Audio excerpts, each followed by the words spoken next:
All right, so I'm recording now. All right, so for this one, we're going to do every other. So A, C, E, like that. All right, so to remind you, the very first thing of scientific notation is that you have to have a number to the left of the decimal, only one, and it has to be between 1 and 9.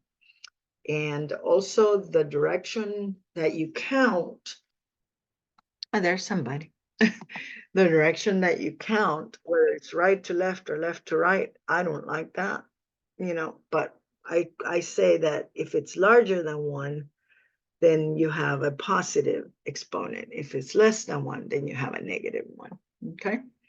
So this is what we're doing with this one. We are also, the other thing that is important is to know how many sig figs your original quantity has. Because if you, oh, and by the way, I'm not going to do times 10 to that. I'm just going to do E to the 1, okay? I'm doing E because exponent's easier than me to having to go 10, then go to the little subscript, superscript up here and all that stuff, which is really annoying. All right, so this one right here, the C, sample C, you notice we have 6590. But officially, only 6, 5, and 9 are significant, right? So we do 6, 5, 9, but we still count the movement. Oops, sorry. E, I just said I was going to do E, and I was doing the other one. E to the -3. I mean, so +3, sorry. All right, so when you're looking at that, you're saying we are moving at 1 and we're moving at 3. Therefore, our exponent shows that, and it was larger than 1, so it's positive. This one, we need every single one of these sig figs, so 1.58212, 8212, okay? And we moved it, let's see, count. 1, 2, 3, 4, 5. So then E to the 5th. And that is that one. I'm putting them in red so you know that these are your answers. And every time I will try to put them in red. All right, this is the only one that we have that is going to be a negative because it's less than 1, right? So it's 5.68. That part doesn't change. Now the E is still the same amount of movements that it took to get to it. So 1, 2, 3. And remember, I gave you a tip that if you're looking at a negative number or a negative exponent, always count the number of zeros that you have and then add 1, and that gives you the exponent. So like the top one would be 4 right now, right? So it would be -5. All right, now as far as the other ones, not so much. The positive ones, you can't generalize anything because there's no rhyme or reason to it necessarily. Except that you move however many spaces you need to move, and that's it. All right, again, this one only needs these 4 sig figs, 5, 6, right?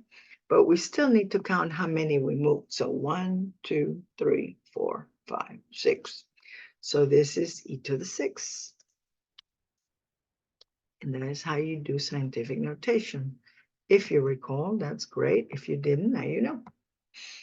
All right, so the next part, we're going to do the opposite.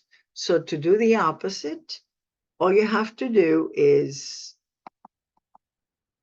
reverse the process. So notice this -7. So I don't know why it does this. All right, so let's do 0.12345 Remember I told you it's 1 more than the amount of zeros. So in this case, 1 less 0 than the amount of numbers. All right, 63. Then the number it's upstairs, I should say. Sorry, not the amount of numbers. I don't know why I said that. I'm going to move these over so that we have enough room for them.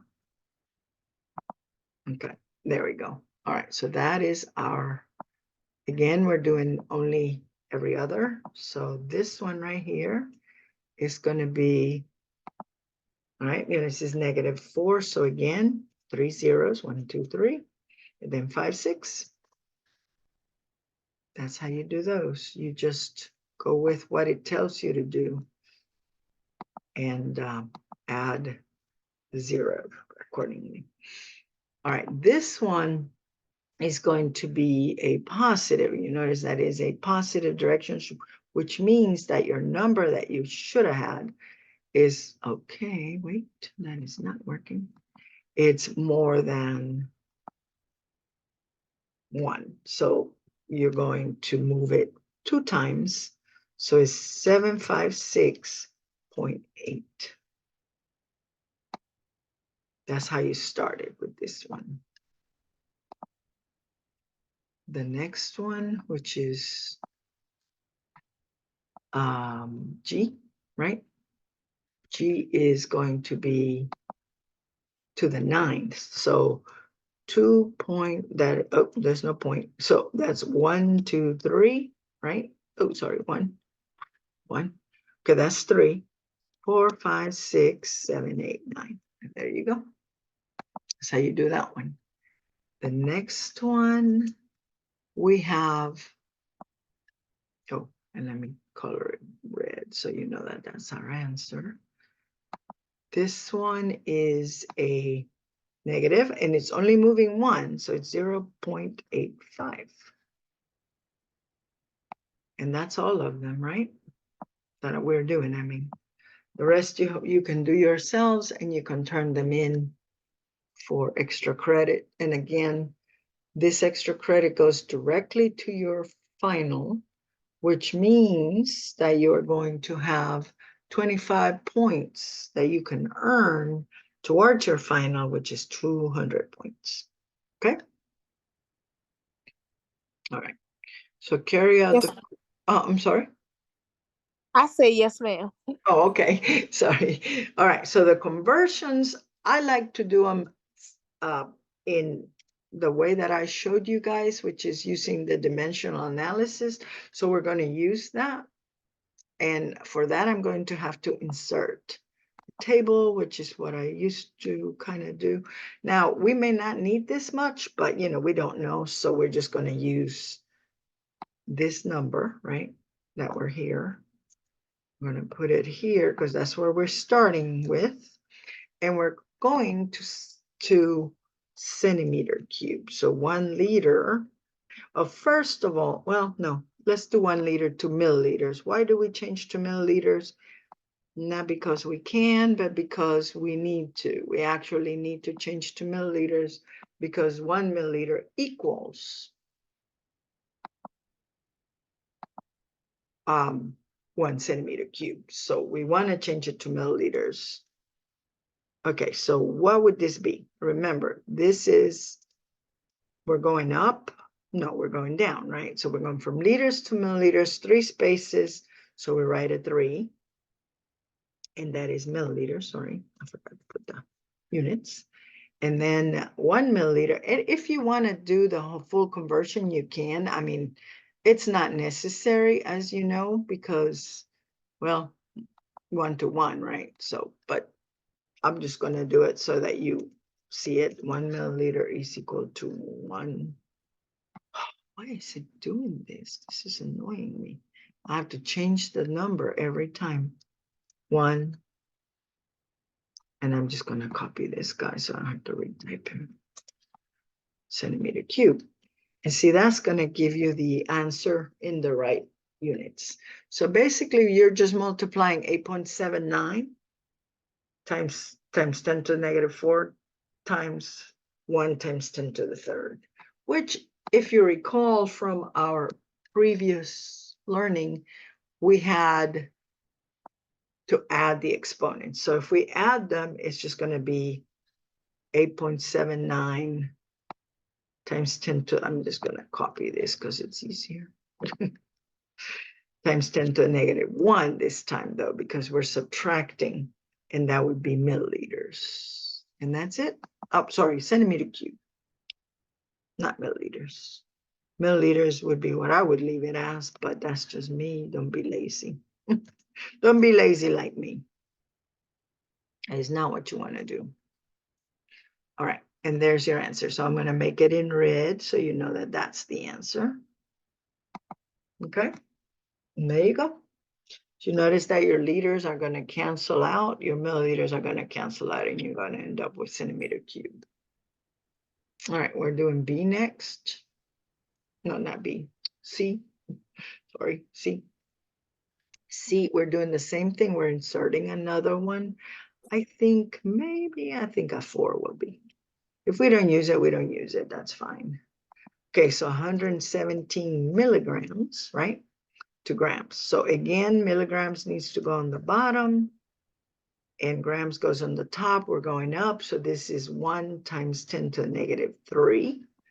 And that is grams. Oops, sorry, not pages. 1 times 10, 1 times 10 to the negative 3 grams. Okay, so that's it. We don't really even need this amount. We just need that ending. Okay, so basically, actually, we did need it, don't we? Well, we can put it on the bottom. 1.17 e to the negative 3. But remember what we've said about that. We need to move it 1, 2. So we're decreasing it by 2. So we increase this one by 2.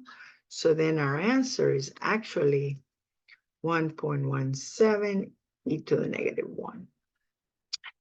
Every time I say e, I put a 3. I don't know why. All right, so this is actual answer right here, the only one that's in red, and that is grams, right? Okay, and that's that. So that's how we do our conversions. The next one that we're doing is E. E is, again, we're going to just insert the same table, even if we don't need as many as 4.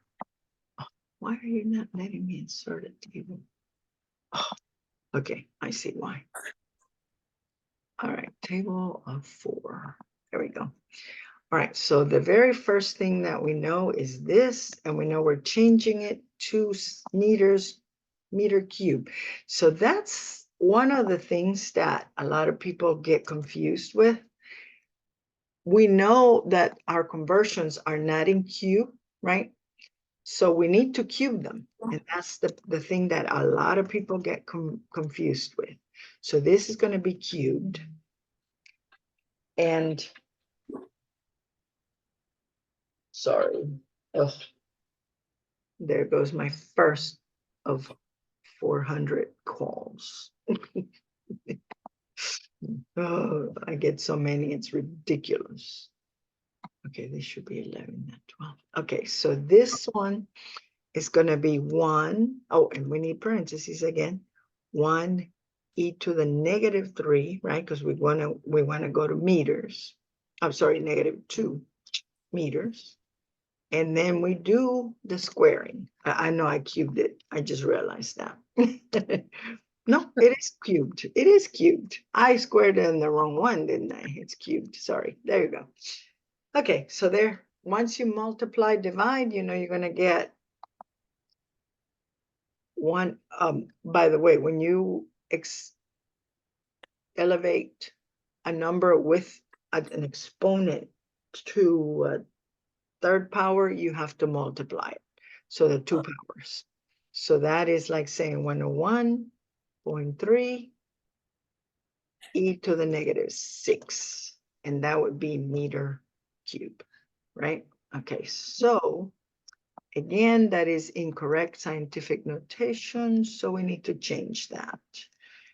To change that, that would be, we're moving it. How many spots? We're moving it 1, 2 back.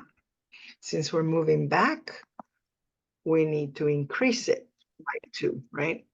So plus 2, right? Yeah. So that's going to give us 1.013 e to the negative 4 meters square cube. I keep saying square. I don't know, I have a square in the brain. Nice. I don't know why, but I do. All right, so that is our answer right there. Official answer, last answer, the end. Okay. Yes, ma'am. All right. Decrease, increase. Remember that little tidbit that I gave you guys. Didn't really need that, so we just took. All right, next one that we're doing is G, right? EFG, yeah.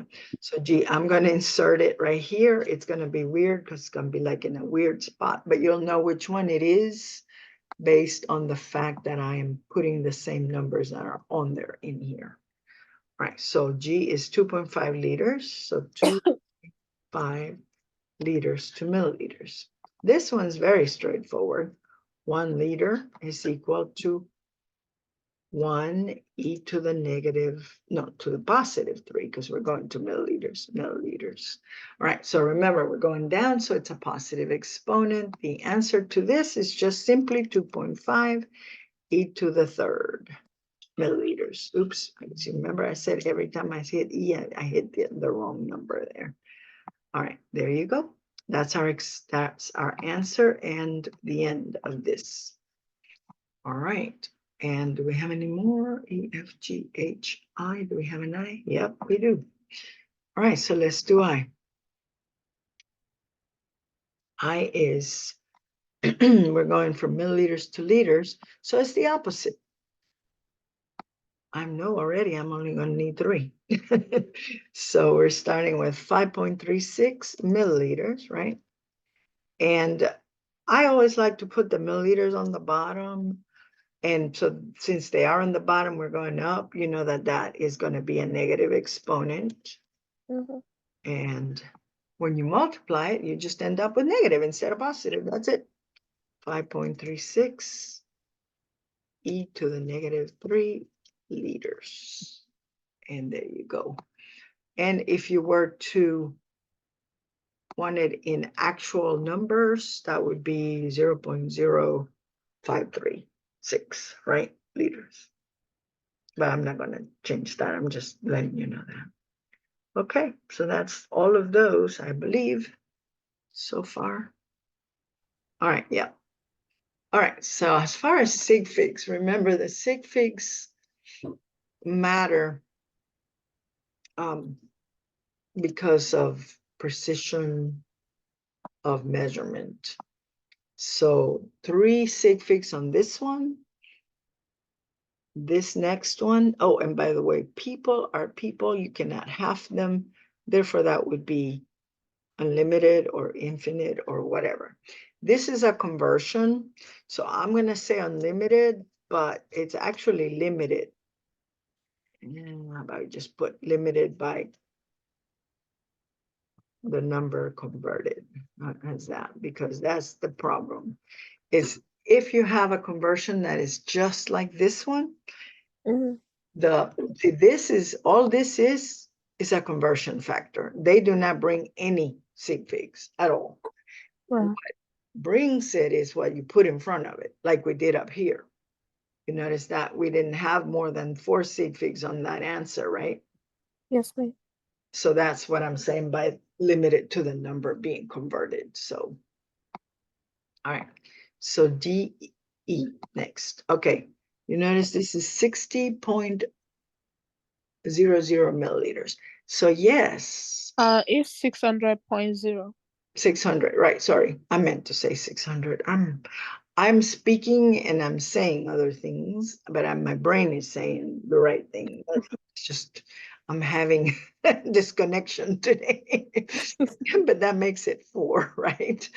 4, because we include, since we do have a decimal right there, we include that 0 also in this one. I'm just going to put that on there. So you know that that's an actual answer. Okay, E, F, G. This one, it has no decimal. There's only 2.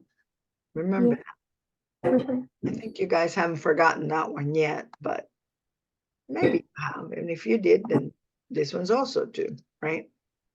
Yes, ma'am. Because even though it has a lot of zeros in front, they don't count.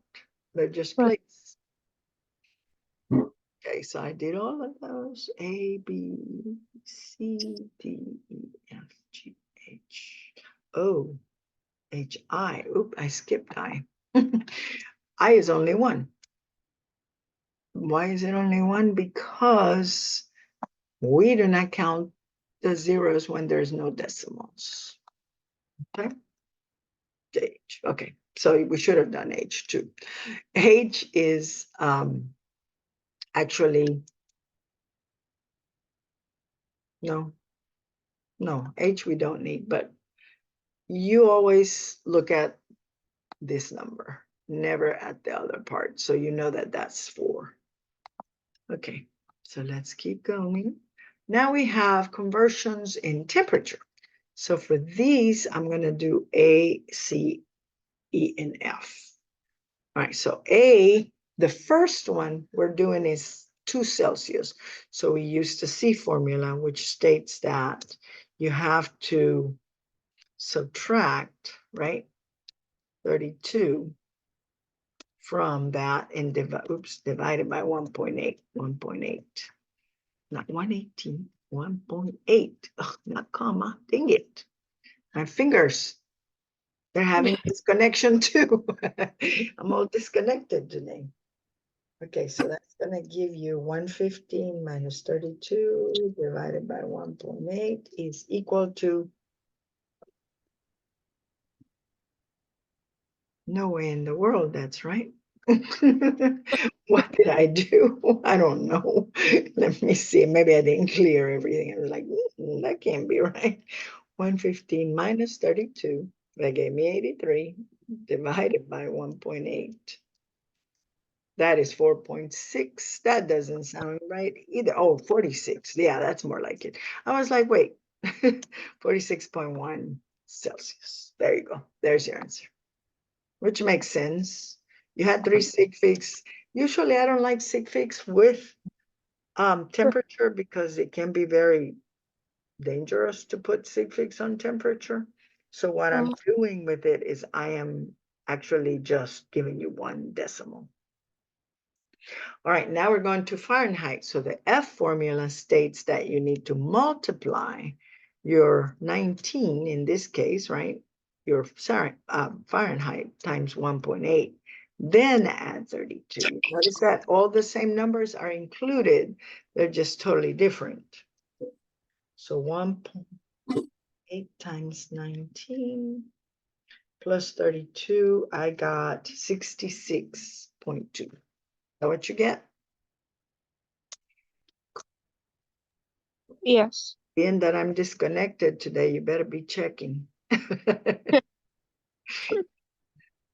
All right, there we go. All right, so next one is E, A, B, C, D, yeah, E. I'm gonna move him down. It's just, it looks weird there.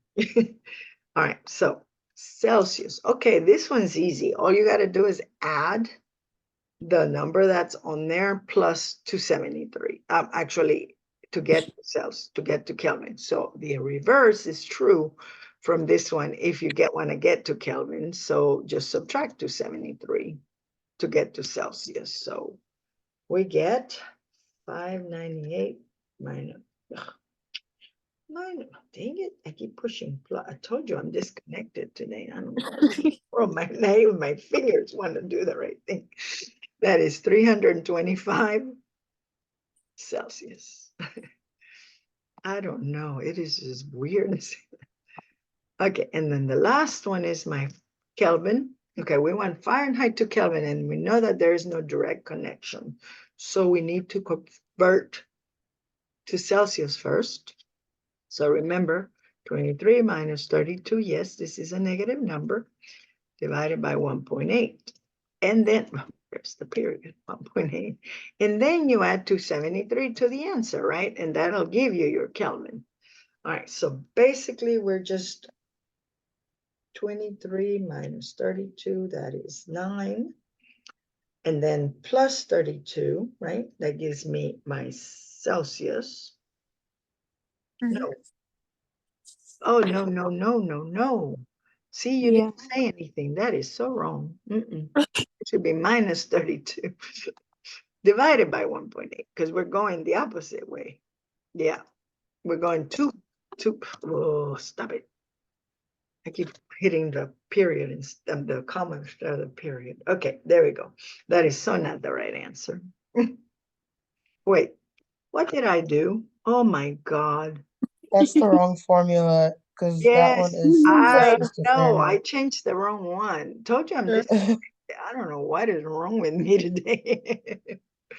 Oh my God, what is wrong with the professor today? She is crazy. Okay, that was correct. Plus 32. This was correct. This bottom that is that is correct also. I don't know what happened when I did that. 23 minus 32 gave me -9, right? Mhm. Divided, no, not divided in this case. Yeah, divided by 1.8 gave me 5, -5. Then we add 273 to it and you get 268. That one is correct. And on C, you put 1.80 instead of 1.8 parentheses. I don't do the 115 thing. Oh yeah, the parentheses. I know. That was supposed to be a parentheses. I just didn't hit it hard enough to go shift. I guess that's what happened, because that's what it is. When you don't shift up, the parentheses are right there with the 0. All right, so there you go. So sorry about all those crazy things, but you get the formulas, right? They're right there. So the Fahrenheit formula, when you go into Celsius, you're going to do the Fahrenheit minus 32 divided by 1.8. When you're going to Fahrenheit, you're going to do the Celsius times 1.8 plus 32 at the end. And then the other ones you see. Okay, so. All right, so the next one is a density kind of conversion problem. Yes, density. Oh, excuse me, now I got the yawns. Density can be used to convert anything. Now, you notice they're telling us that this is the question right here, right? This is the volume of the gold bar. So, but they gave us the measurements, not the answer. So, whatever that's going to be, that's what you're going to do to convert. That's going to be in centimeter cube, right? So that ends up being 300, right? I'm just showing you where that came from, just in case. Oops, centimeter cube. All right, there you go. So that is the one that we're using, this one.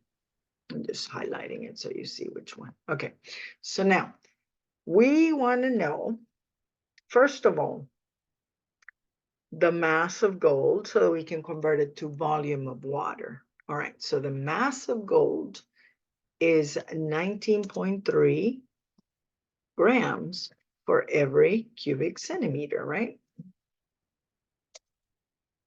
See? And now, and this, and I'm going to use the next one, I'm going to use this one in blue. So I'm going to change it to blue so that you understand that I'm actually using the units for water. So this was gold, right? Now I'm using the water.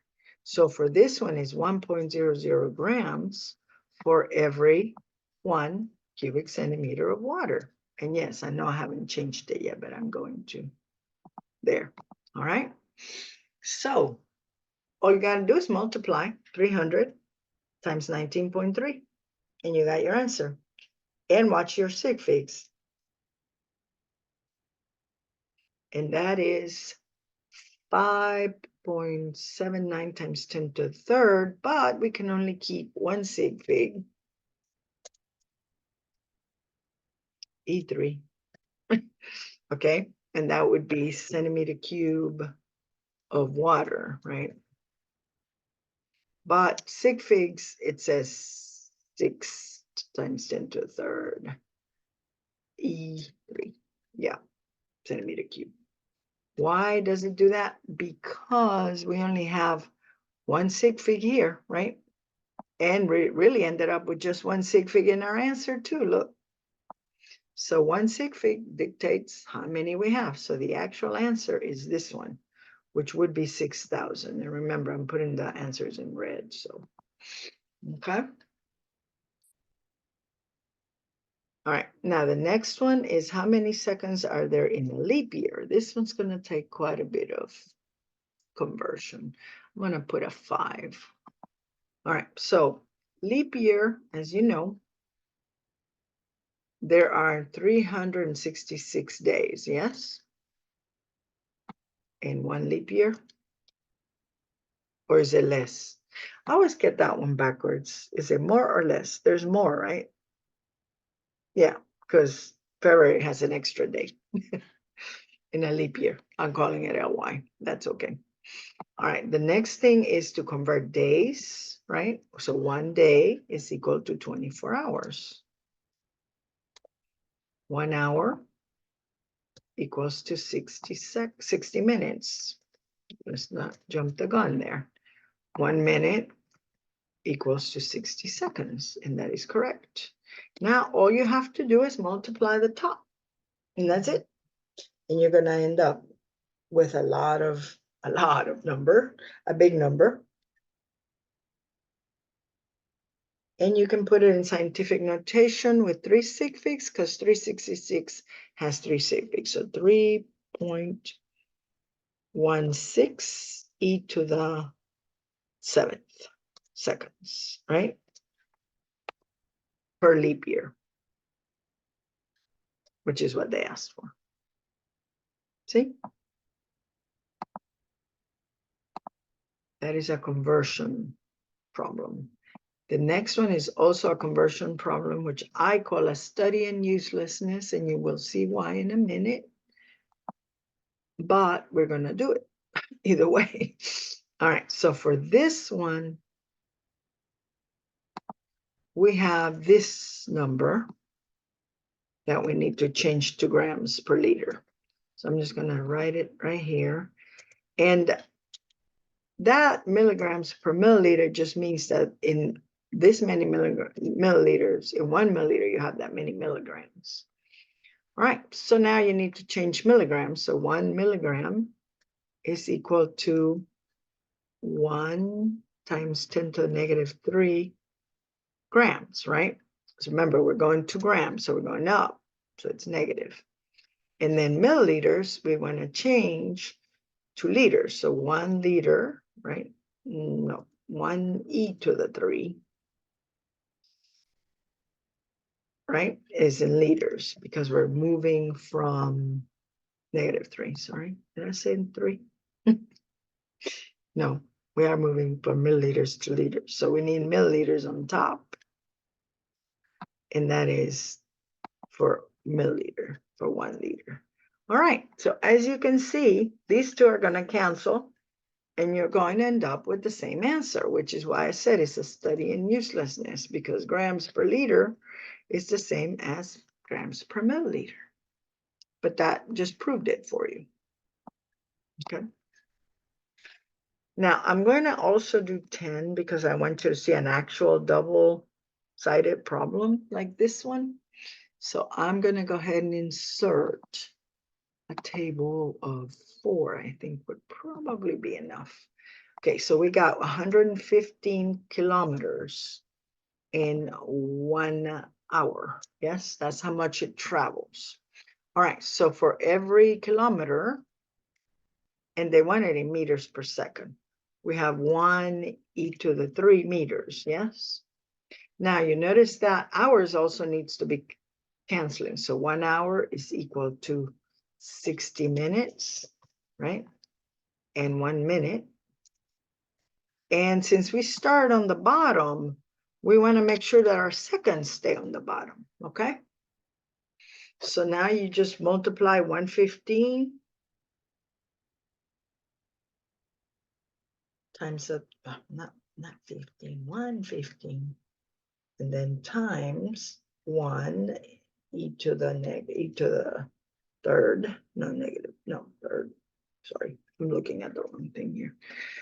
And then equals to that, and then divided by 60, divided, put parentheses, divided 60 times 60.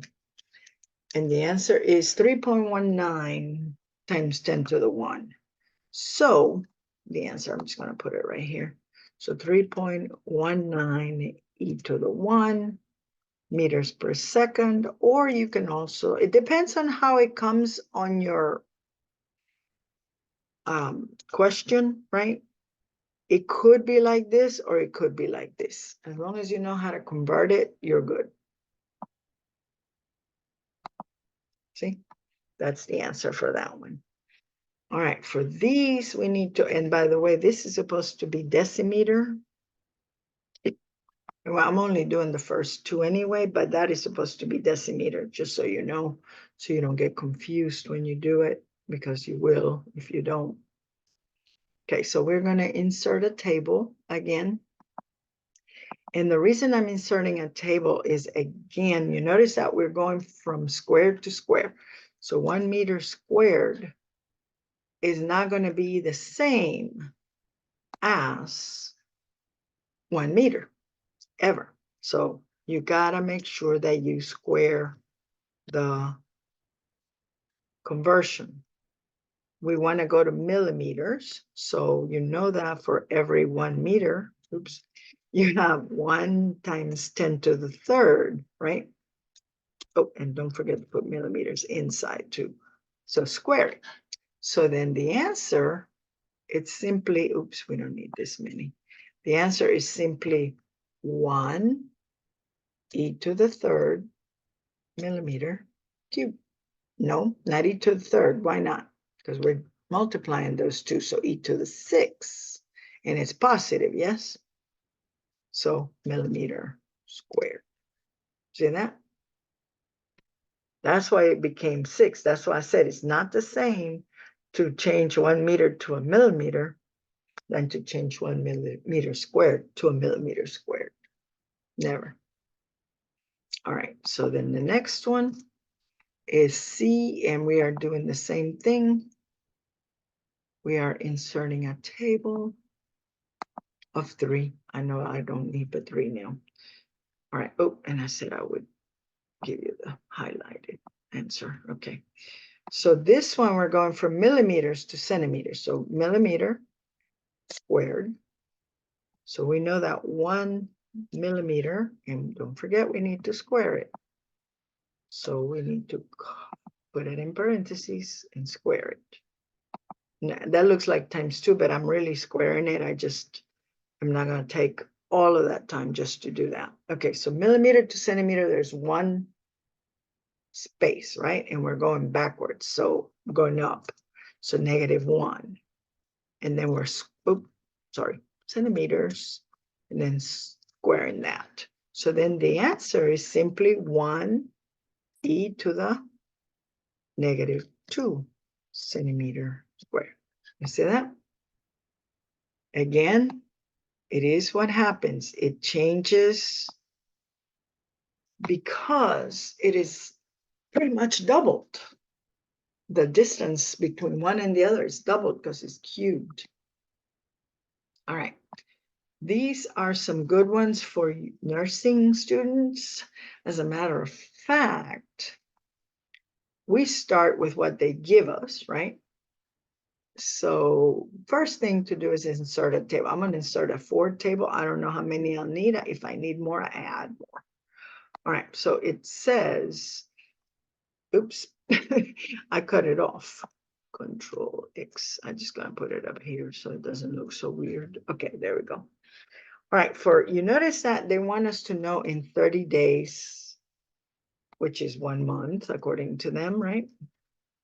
All right, so that's the first thing. Now we have to look at our questions to see if there's anything that has a day. And it does. You see that? Right there. And that is what your doctor is going to tell you one day. We want to know what her maximum supply, the 1 month supply is, because you're dispensing, right? You're dispensing a 1 month supply. So you need to know how many milligrams you're going to dispense, because there may be a limit or whatever, okay? So you notice that for every day, right, she can only take, or he can only take 125, and I'm going to put mcgs, micrograms, right? That's, and it says per day. So, and that is per tablet. So I'm just going to call it tablet. 1 tablet contains that much. Now, they want to know how many because days we already have. So how many milligrams are there? So now we need to convert. 1 microgram converts to 1 e to the, okay, so micro is -6, and milli, which is what they want, is -3. So remember, we subtract those two, we get 3. And then from that, we have to figure out if we're going up or down, and we're going up, so it is -3, right?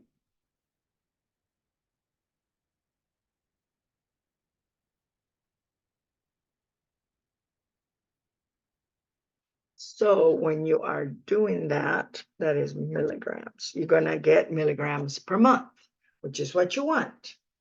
So you know you've done it correct, is that's what you get, the answer that they're asking for. All right, so the answer is, let's see, clear. We got 30 times 125 times 1 EE -3. And the answer is, oops, oh Lord, I don't know what I did there, but I didn't do it right. 30 times, there goes my disconnect again, times 1 second EE -3. There we go, that now it looks right. I get 3.75, sorry, not 375, 3.75. There's your answer, 3.75, and that would be milligrams per month. You see that? That is exactly what they asked us for. We got the right answer. All right.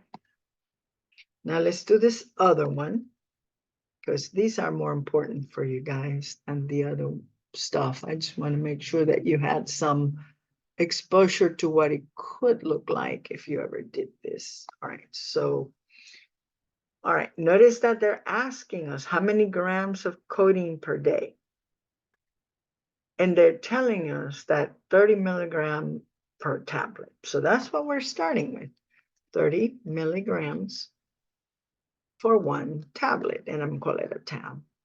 All right, so the package directions recommend no more than 8 tablets per day. So 8 tablets. And I'm going to call it per day, even though they say 24-hour period, because we want the answer per day. We don't want it per hour. If we put 24 hours on the bottom, then we would be doing per hour, and we don't want per hour. All right. So that's it. That's all we needed, right? It's, oh, no, milligrams. Oh, no, not yet. Milligrams, we need to change to grams. We're going up. So it is e to the -3 grams. Oops. See, I told you, every time I want to hit E, it's the wrong one. Okay, there we go. Right, now we have the right answer. So that would be 330, not 300, times 8 times 1 second EE -3. I get 0.24. What did you guys get?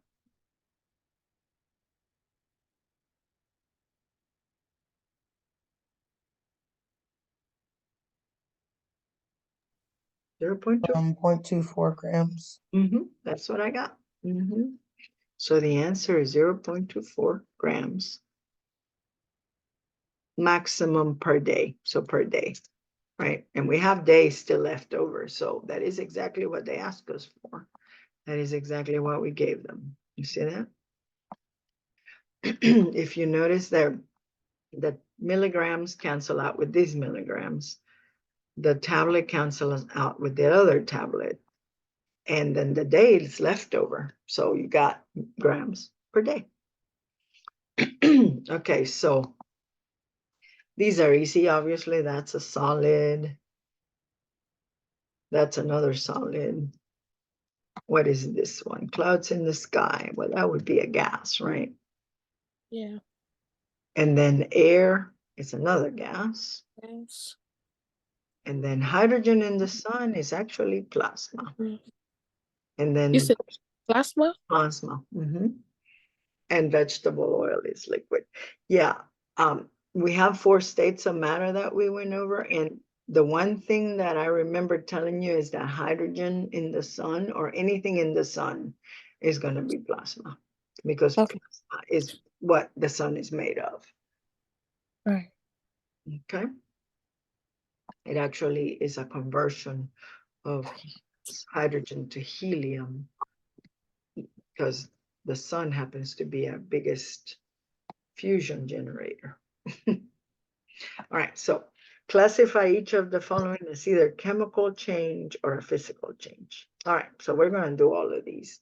Electrolysis of water, that means it's breaking it up, so that's a chemical.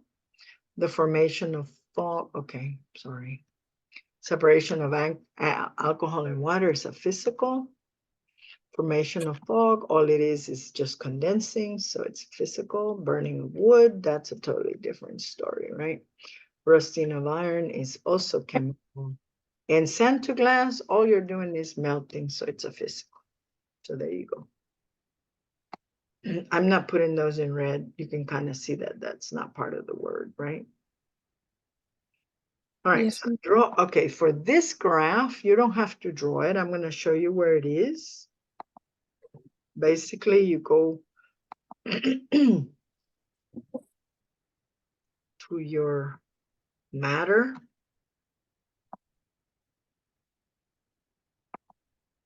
And on here, you have a graph.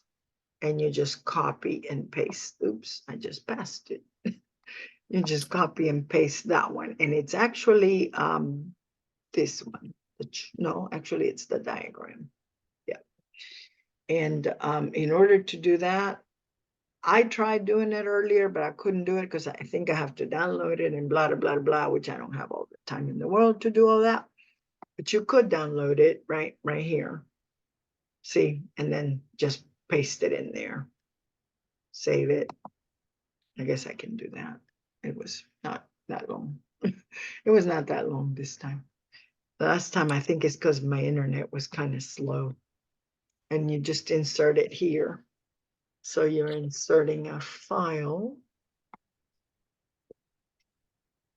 It might be a picture. I don't know. Let's find out. I don't think it's, no, I think it's a file. It's gonna be a file. Yeah, it's going to be a file. But see, that's what happens with that. Okay, so this is what I was saying. I don't have time in the world for this. It is somewhere in here. It got saved right there. There it is. But see, now it didn't insert. So like I said, you just insert it like that. Okay, so now you know what to do. For You some can reason, also probably take a screenshot, yeah, you and can then do like if that you too. screenshot it, you can just paste the picture instead of a file. Exactly. There you go. That works too. That works too. Yeah, don't save him. Okay, so, oh, I don't want to save you. I just killed the one, didn't I? Oh my God. Told you I'm disconnected today. I don't know why in the world is going on. Okay. Yep. I'm disconnected here too. Nobody knows me.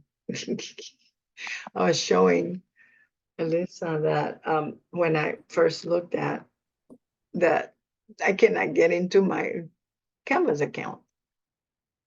So I can work on it. Oh boy. Okay, so back to, Will it take you back if you hit the back arrow on the one with the? I don't know. I could try. Let's see, with the QuickTime. Come here, you. Let's see. Maybe it'll take me back to the matter.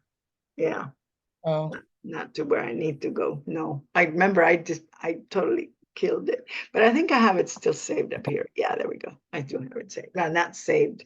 I didn't save the changes, so you don't have any more of the answers, but you've seen them, and we are recording, so that's okay. All right, so okay. Yeah, okay. So for each of the following, right, if it's a mixture solution or a compound, we'll go even further, but okay, that's a solution, which is a homogeneous, right? This is a compound. This is a heterogeneous mixture colloid, so it is a mixture. Muddy water is a mixture also because it is a heterogeneous solution, and it is a suspension. Baking soda is a compound. Pizza is a delicious mixture, and bronze is a solution. And there you go. That's all of them. All right, now defining that part you can do. I'm not going to define them for you. You can just go look for them. Now, this one, I'm going to add one more because for some crazy reason, every time I do this, I think about it and then I forget about it and then I forget to add it. And so I'm going to add it now. And that is a plasma. And of course, now the rankings are going to be 1 to 4. So I'm not going to change all of them, but you get the point. All right, so temperature-wise, the lowest temperature is going to be a solid because, you know, think of ice, right? Ice is cold. Water is kind of not so cold, right? Gas is warm, very hot. As a matter of fact, it'll burn you if you are doing water, so it is steam. And then in the sun, it would triple burn you. So yeah, so, you know, sorry, I meant to say 2 here. What did It I? says 1 is the lowest Yeah. Oh, backwards. I'm backwards. See, disconnect again. Oh, Lordy. Okay, so 1, yep, you're right. Thank you for that. 2, 3, 4. If you see me do something again disconnected like that, it is what it is. I'm just disconnected today. All right, so kinetic energy, as you know, is a function of temperature. Basically, temperature is a function of kinetic energy. I should say it's a measure of the kinetic energy in a system, right? So, and you cannot move if you don't have space. So obviously that's also like that. However, in order to stay close, you need forces that attract you, right? So it's backwards. You see that?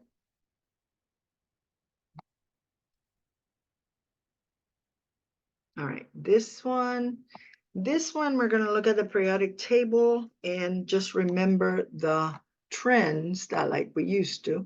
All right, so for this one, we have the trend, which is atomic radius increases to the left and down. So looking at both of those,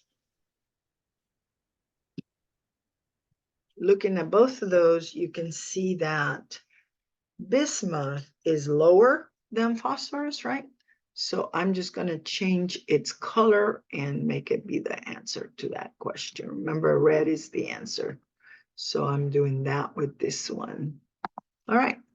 And then rubidium or antimony. Let's see, antimony, it's way over here on the right. Rubidium's on the left. So rubidium, right? Okay, now let's clear that one because that is no longer that one. As far as radius go, atomic radius, ionic radius, when you are making a positive ion, remember you have to lose one of your electron levels, therefore you're going to get smaller. So the ion is not the biggest in this one. But in this case, with selenium, you are gaining 2 extra ions. So you're imbalancing all that beautiful balance that you had of charges. And of course, the radius is going to get bigger. All right, as far as electronegativity, we need to, let me change the color because that's hard to see. We're going to go to the right and up. So it's exactly backwards from the other one, right? So it's selenium or gallium, not sure, let's check. Selenium is to the right of gallium. So selenium would be the right answer, right?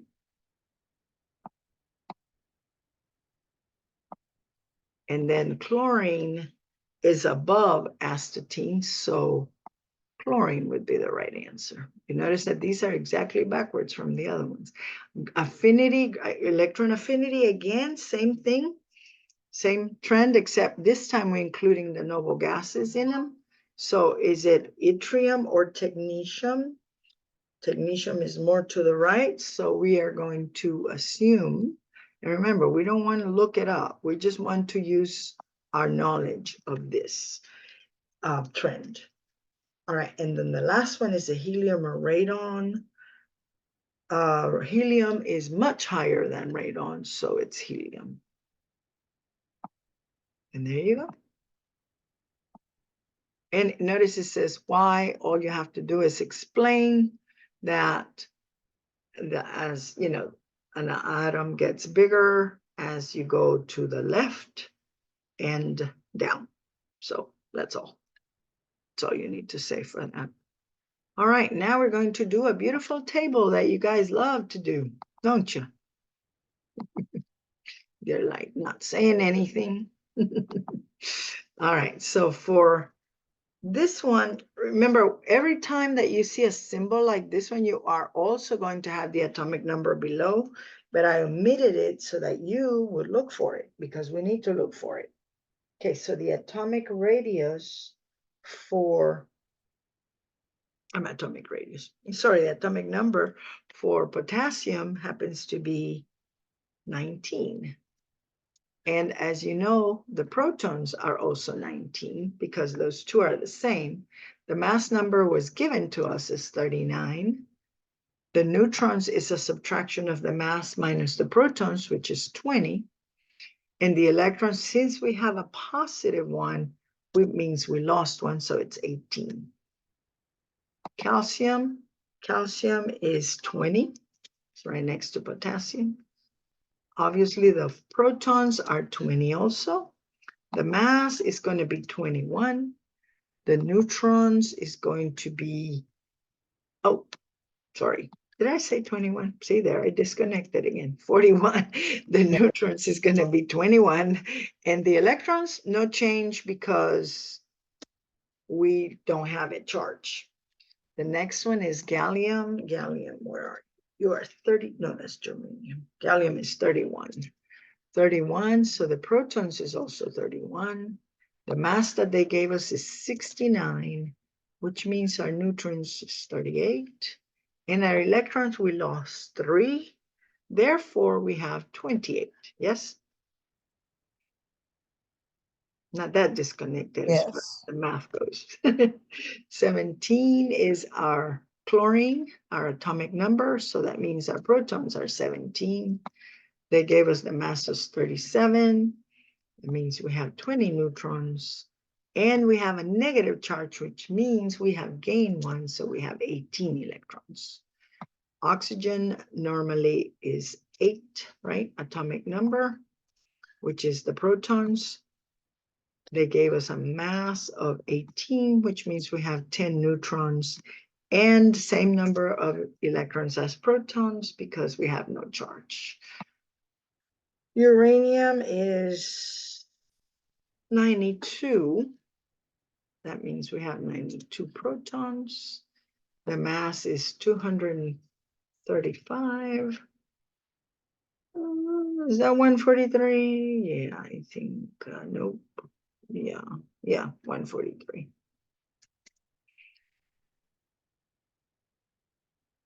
Yep, okay, and then we lost 4 electrons from 92, so that means we have 88. All right, and that's that. That's the whole table. Any questions? No? Okay. All right, this one, remember this one, all you have to do is take the mass that they gave you for that silver, multiply it times the percent abundance they gave you, but divided by 100, so not in percent, so 51.8, right? And then add it to the same thing for 109.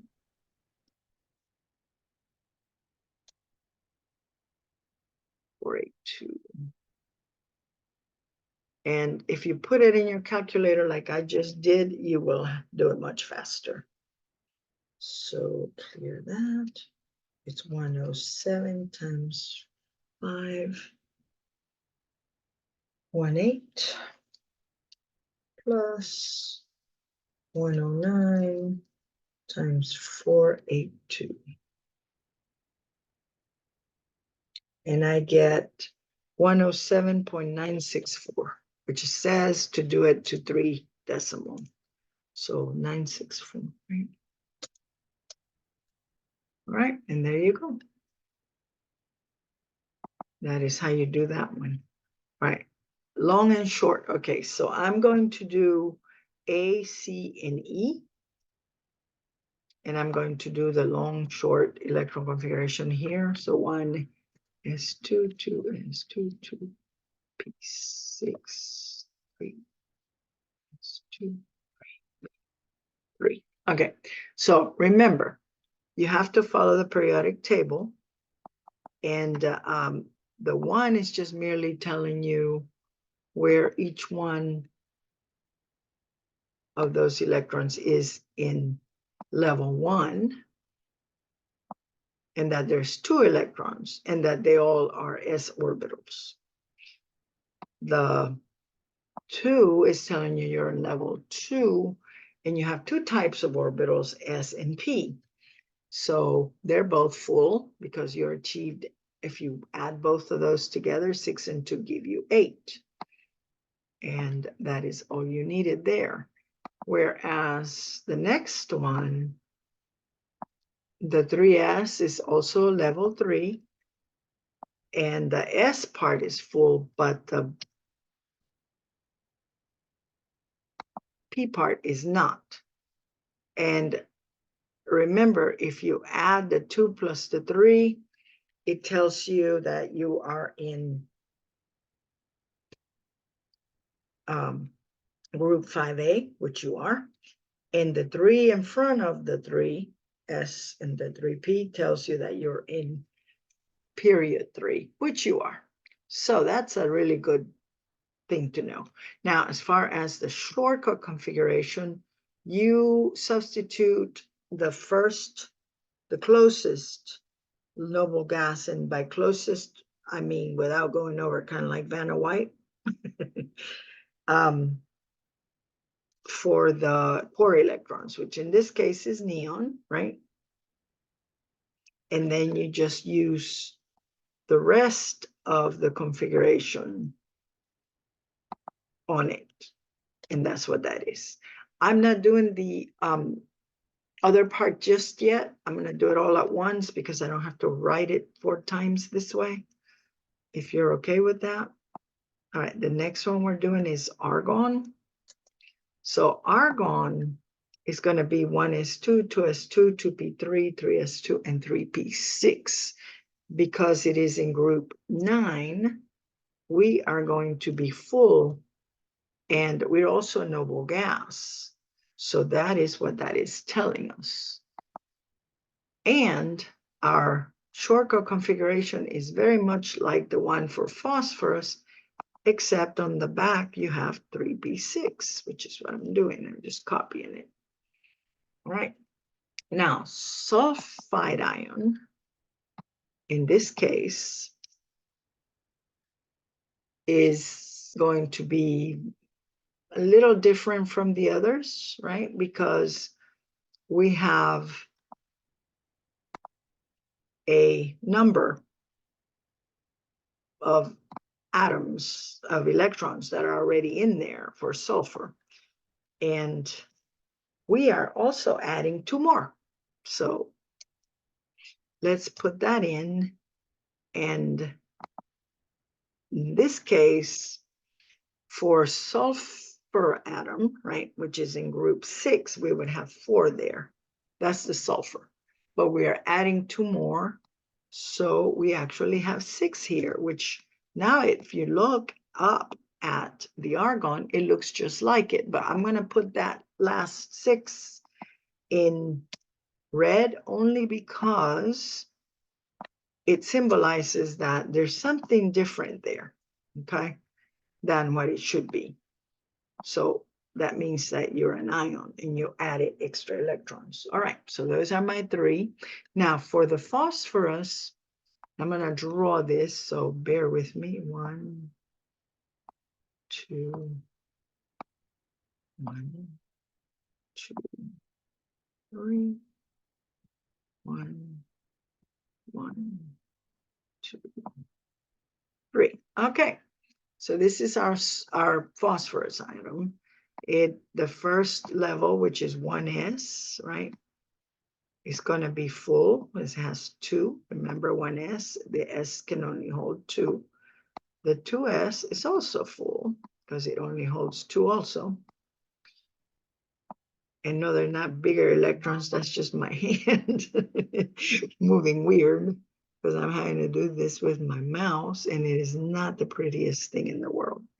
The 2p electrons are also going to be in there. And if you notice, that whole entire level of electrons is completely full. So therefore, these are your core electrons.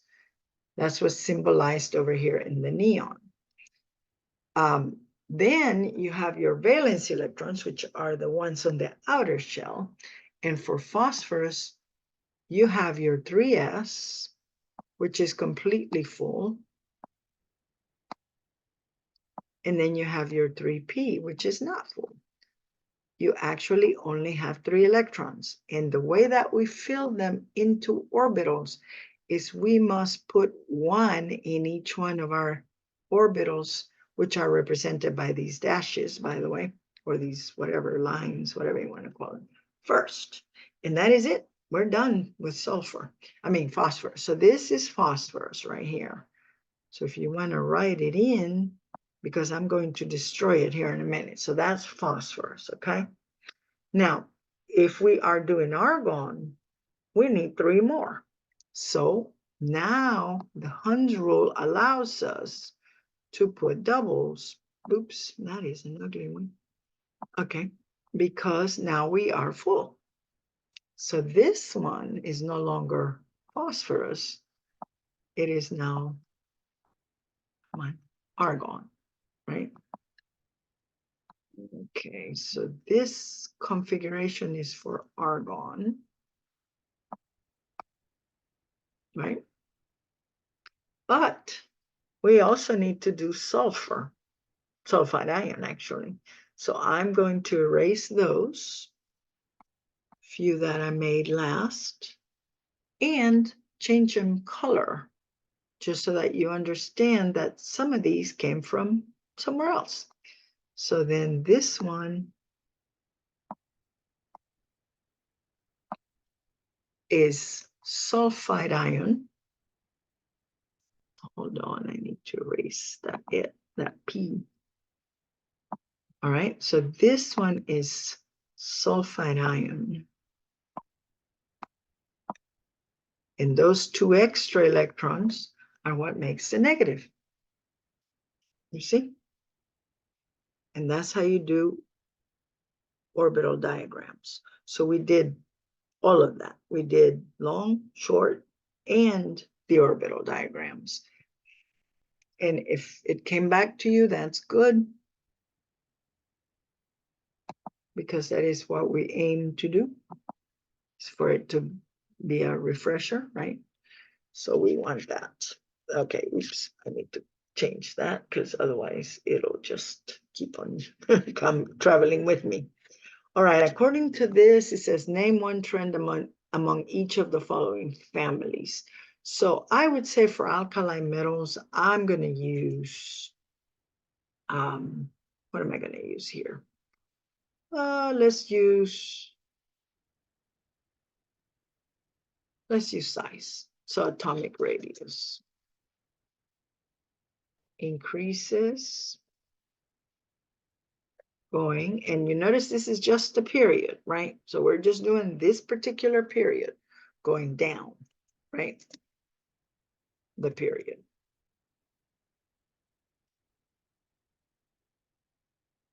And left, obviously, but we just want this answer, right? The next one, alkaline earth metals, we're going to use electron affinity or ionization. Let's use ionization energy. Ionization energy. Okay.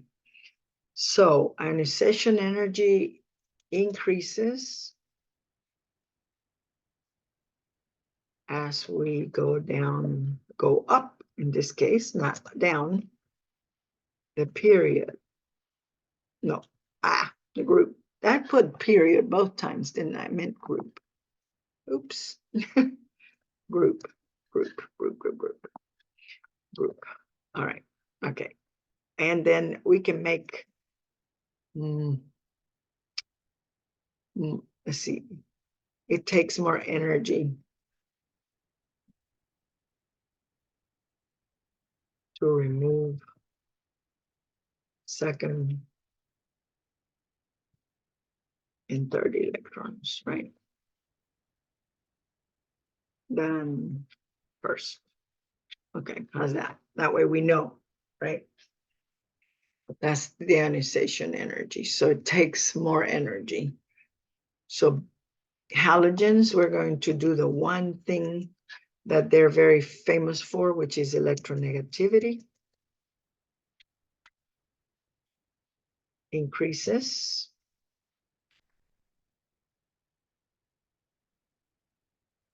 Energy. What happened to my E? Okay. Increases as we go down the group. No, as we go up the group, sorry, up the group, not down. This is backwards. Fluorine is the most electronegative element. That's why I chose it. You could say that. All right. And then the noble gases, I'm going to use electron affinity with them because they do want to hold on to their electrons, right? So increases going up the period. And you can say the less electrons an atom has, the harder it is to remove it. Okay, harder. Supposed to be going up the group. Yeah, I said period, and I said group, didn't I? But I said period. I wrote period. What is it with me today?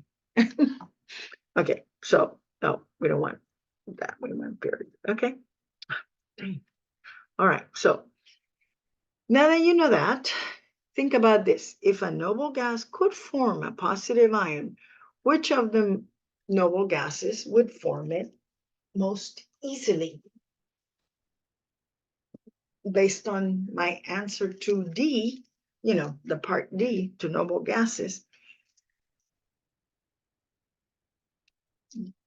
that has to be radon, right? Because radon has the most, right? Radon it is because it has the most electrons of all. And we said that less electrons an atom has, the harder it is to remove them. Well, this one has a ton, so it must be easier. All right, as far as electrons, how does an ionic bond differ from a covalent bond? And you can say an ionic bond is a sharing, no, No, ionic transfer. loses or gains. Transfer of electrons, yeah, from a metal to a non-metal. Remember that?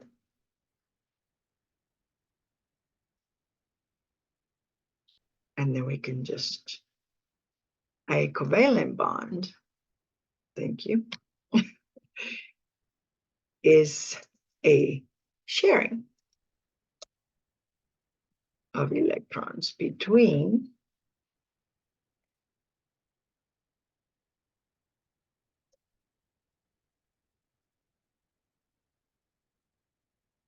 two non-metals. You wrote electrons twice.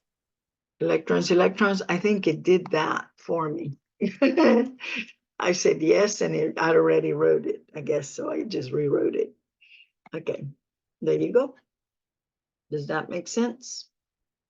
So you are totally different because one is a total transfer and it's between two different elements, two different type of elements than a covalent, which is a sharing. All right, now, ionic covalent, nonpolar covalent. Okay, there are two ways to tell. The first one is electronegativity difference. So electronegativity difference, and where is my delta? I just want to insert a delta in there. Symbol delta. There we go. Delta En. Okay, so in this case, since it is a ionic one, when you look up, and I gave you guys a sheet with the electronegativities, that was on purpose, so that you would have it for this particular reason. You should be able to find it in your naming compounds packet. If I can find it, that'd be nice. Okay, where are you? Thing. I have it in here, I just can't find it. I am not seeing it. Okay, so much for that one. I thought I had it right here.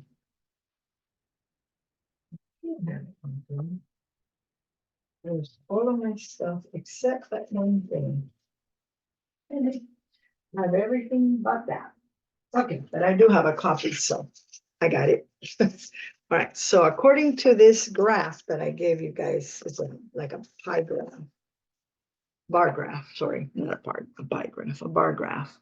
All right, sodium has an electronegativity of 0.9 and the chloride has 3.0.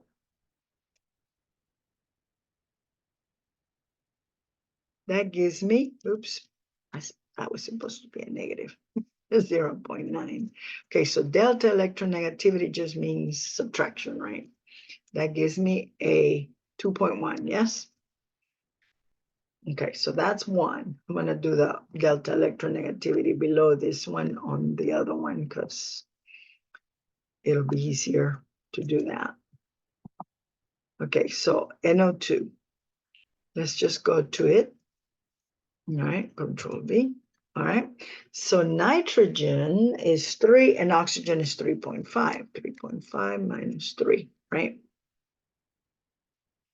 That is equal to 0.5. And then aluminum, I'm going to go across all the way down there and put it up there. Okay, so aluminum is 1.5 and oxygen is 3.5.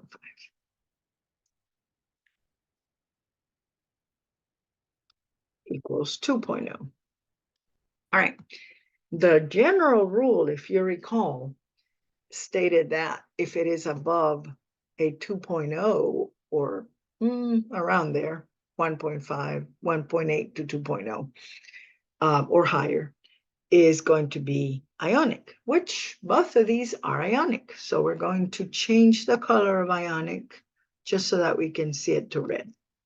Okay, so these are ionic. So we'll have our own little key. See, these are ionic because they're a metal and a non-metal, just like we had said. All right. Non-polar covalent and polar covalent. Now, polar covalent is supposed to give you a difference greater than 0.5. So I'm going to make this one blue and non-polar, I'm going to make them green, okay? So we have them, all different colors. Hopefully you can tell the difference between them all. All right, so based on this, NO2 would be hard to tell, yes? Because it can be either or. So the other way to tell whether it's a non-polar or a polar is to look at their Lewis structure. And to do that, we need the math for it. So let's do that math for the NO2. So you got one nitrogen. Let me put it up higher so I can actually see it. Okay, yeah. one nitrogen, so nitrogen, you have 1 times, times 5, right? And then you've got, oh, you have 2 of them. That's supposed to be a capital N, but that's all right. All right, oxygen, you have 2 of them. And they're in group 6. So that equals 12. So you have, interesting. Okay, I should put supposed to be NO2 negative, I believe. So let's put NO2 negative. I think the negative went away. All right, so let's add one more because it's a negative, right? So it's 17 plus 1 gives me 18. All right, so that's that. So when we are looking at doing the structure, we got a nitrogen, 2 oxygens. We used 4, so we got a total of 14 left. So we got to put the little dots. I'm gonna need dots, actual dots. So here we go.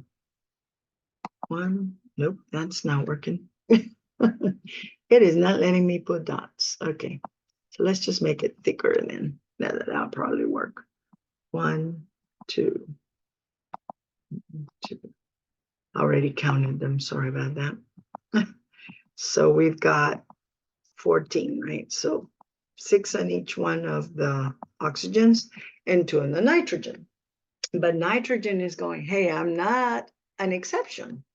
I need an extra electron myself.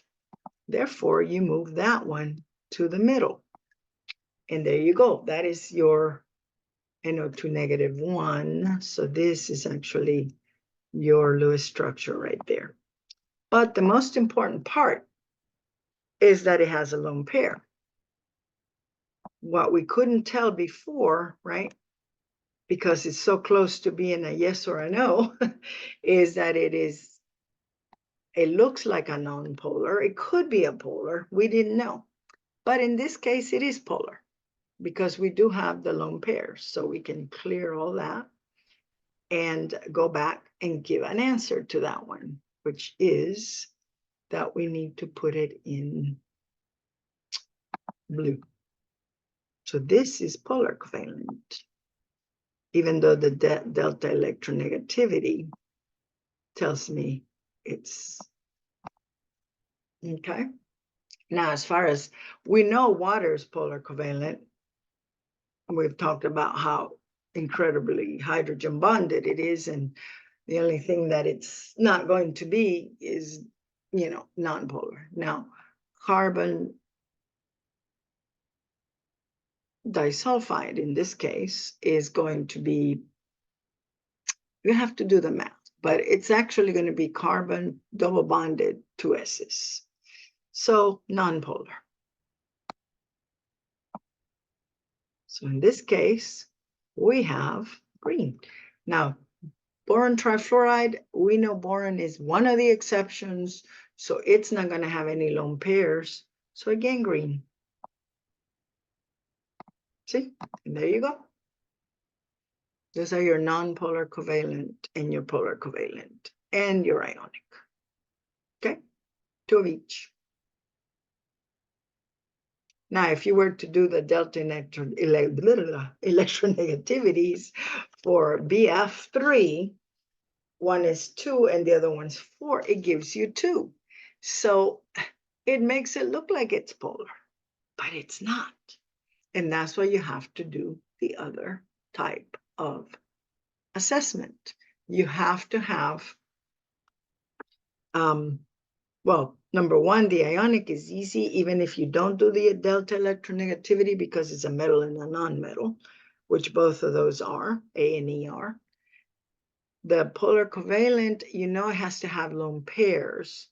And so when you're looking at something that's as symmetrical as carbon and sulfur, you know that sulfur needs 2 bonds, carbon needs 4, And you do the math, you know there's not going to be any leftovers.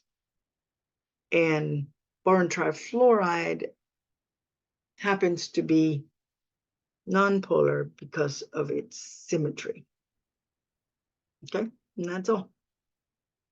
All right, so for this next question, it's asking us, why is a compound that is covalent have a distinct odor, but an ionic one does not?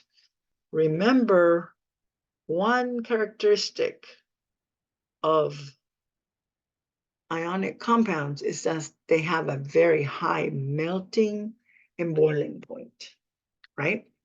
So if it's just at room temperature, you're not going to smell it.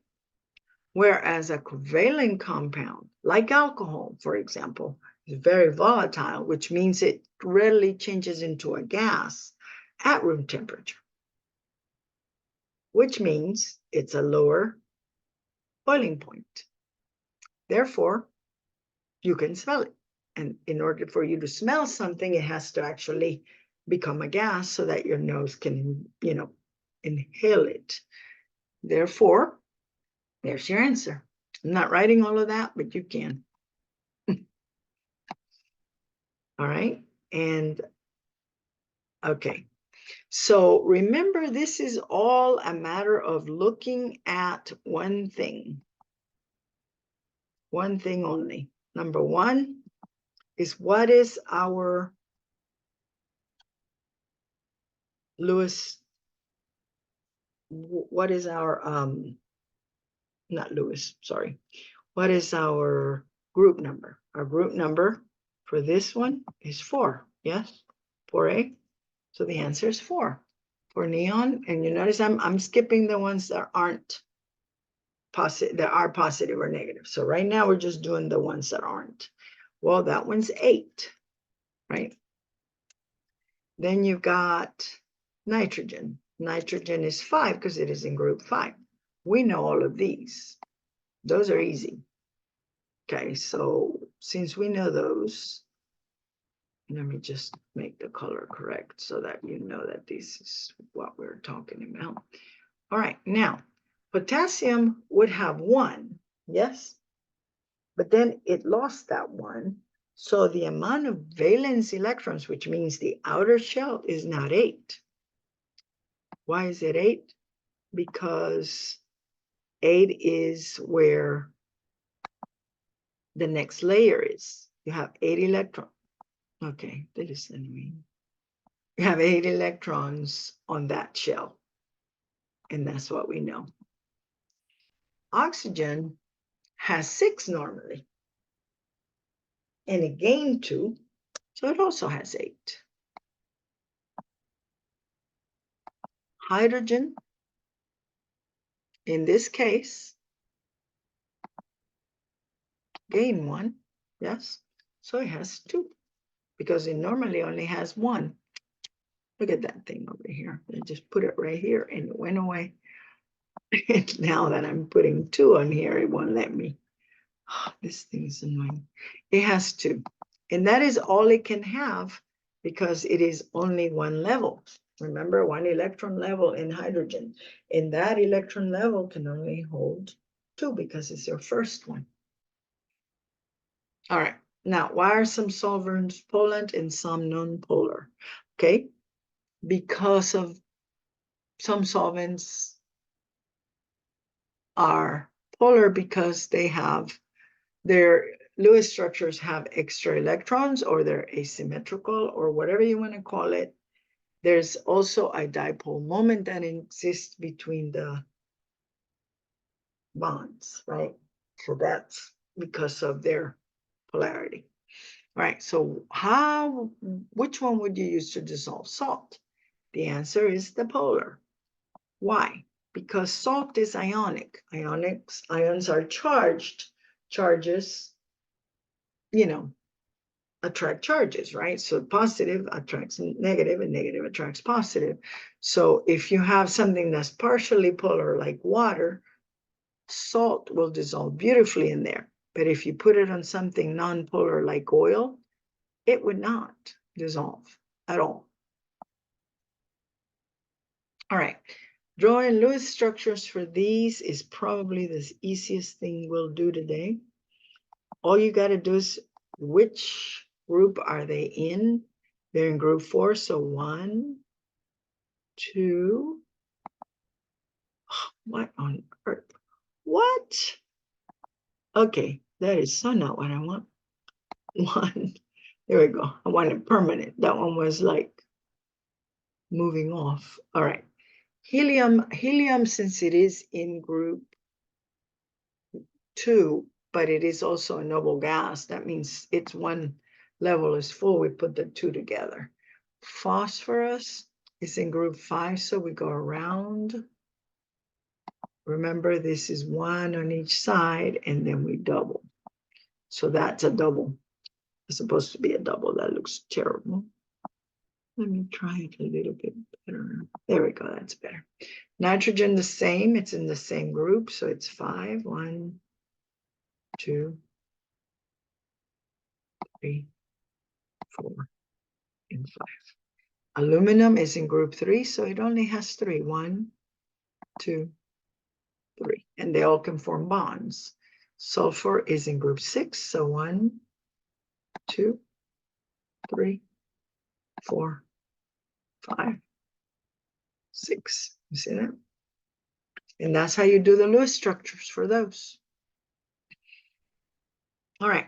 I think we are out of time right now, so we are going to continue next time. Just remind me where we were, please.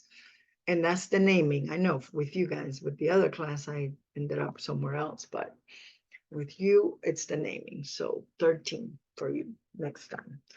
Hopefully I'll see you Wednesday. It's our last day. And when we do that,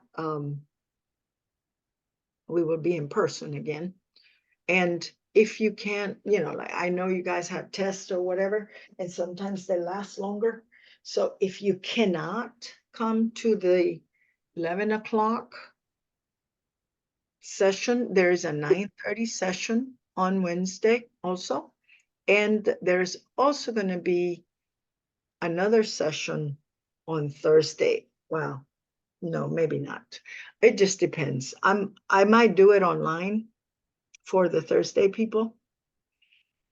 Oh, you know what? Let me stop. Yeah, for the Thursday people, and that would be at 9:30. Okay. Okay. All right. So that's all I needed to